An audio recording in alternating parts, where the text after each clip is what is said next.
Have you ever heard of the concept of parallel lives?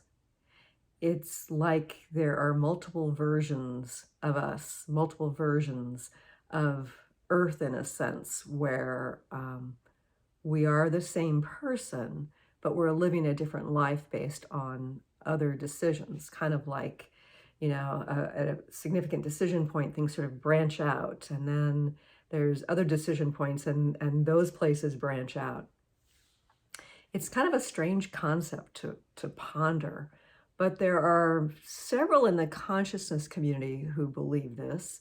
And interestingly enough, there are many in the scientific community who think that this is a possibility. They theorize that this is true.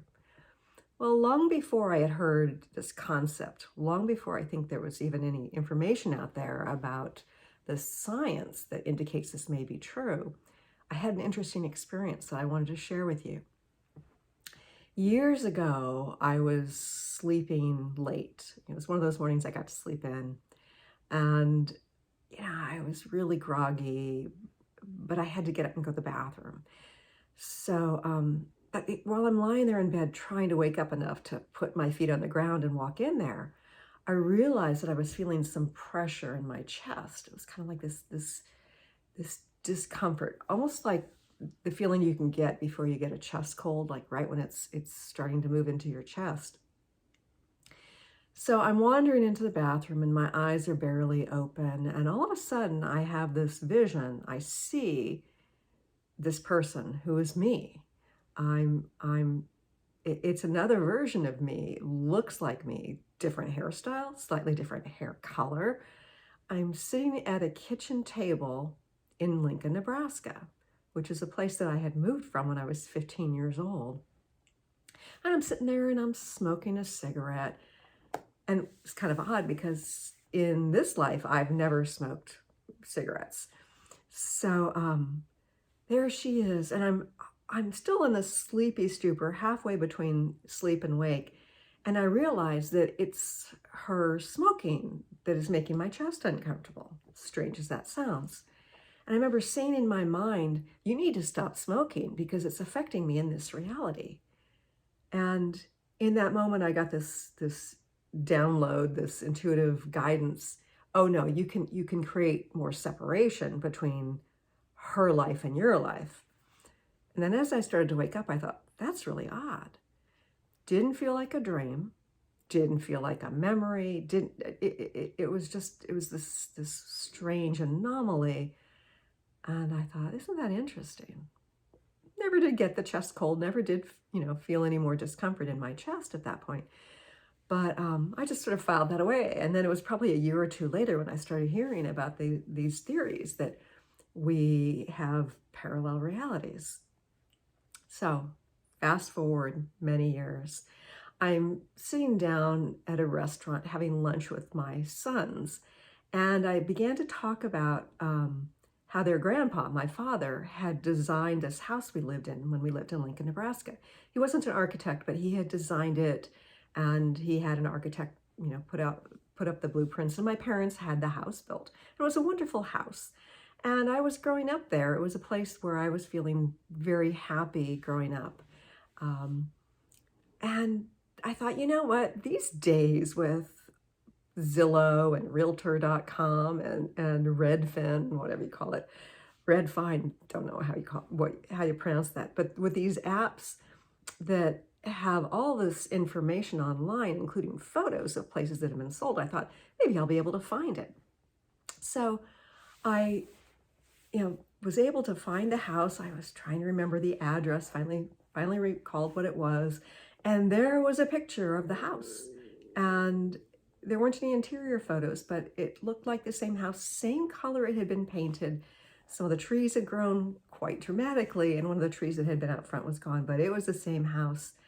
And it brought back all these memories. And this, more than memories, it was the emotion of how happy I was there. And I realized how sad I was having to leave at age 15. Moving in high school is not an easy thing socially. I was happy that I had found that. And then I realized that I was feeling some grief about having to have left there. And it was grief that hadn't dissipated from when I was younger. So I did my usual things. I did some journaling, talked to my therapist about it, meditated. And the grief was just sort of hanging over me. It was not leaving, which was sort of unusual. So I sort of put the question out to my guides, is there anything you can do to help me process this and release it? Yeah, I went about my business. A couple weeks later, I'm sitting in rush hour traffic, stop and go, maybe up to 5 miles an hour, waiting, it's taking way too long to get home. And then all of a sudden, I have this, it's more than a vision. It was a vibrational experience where I felt it down to my core. And I saw this other life later on, where the woman was at the same age that I was, but it was another version of me. And here I was in rush hour traffic, and I was experiencing this, looking into this, and I could feel and learn all sorts of things about her life. She had been in a very happy marriage, and she lived modestly. Her husband had died. She had children and grandchildren, loved to garden. She played bridge with women every week. I mean, there were all sorts of things that I was learning about her, and I could feel the ease that she had in her life. And there I was, processing the divorce. And I felt this sort of A-B comparison with my life over here, with the struggles, having faced a health crisis and having to get through a difficult relationship, and and so on and so forth. And there she was with ease. And in that moment, I could feel the vibrational difference. I felt that although she lived a very happy life, her life at the same point, same age that I was at, was complete. And here I was, having survived and worked through and processed so many struggles. And I recognized in that moment, through this comparison, that this life was where all this expansion had occurred, was occurring, that this life, because of the expansion, was where my soul wanted to focus, because it was a place of great power. It was a place of great learning. It was a place where I had the potential to contribute to the world in a much bigger way. So in that moment of this recognition, I tell you, it was more than the thoughts about it and the emotions associated with it. It was this vibrational thing. That grief that I had felt just left like that, instantaneously. So there, sitting in rush hour traffic, I had this profound healing.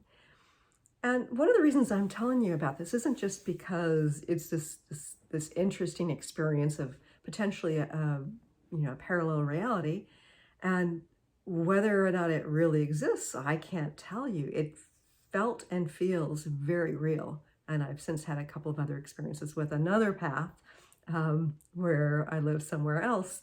But in this experience, I had this great insight and knowingness that sometimes these paths that we choose, that where we struggle and strive and have to learn and grow, are the ones where on a soul level we're really excited about.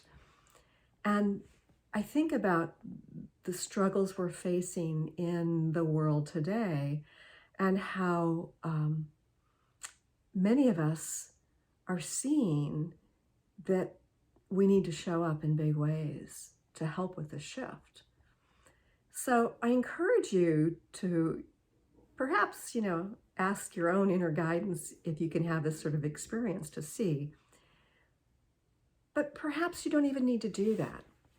Maybe think about, even write a story about those things that you regret, or those things that you wish had been different, those different choices you wish you had made or that your parents had made, how that might turn out, and why you might benefit from experiencing whatever it is you've experienced on this journey.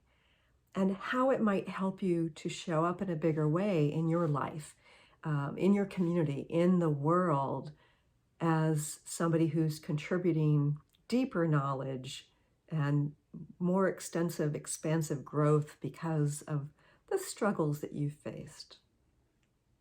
Hope my little story has given you some new insight. Thanks for joining me.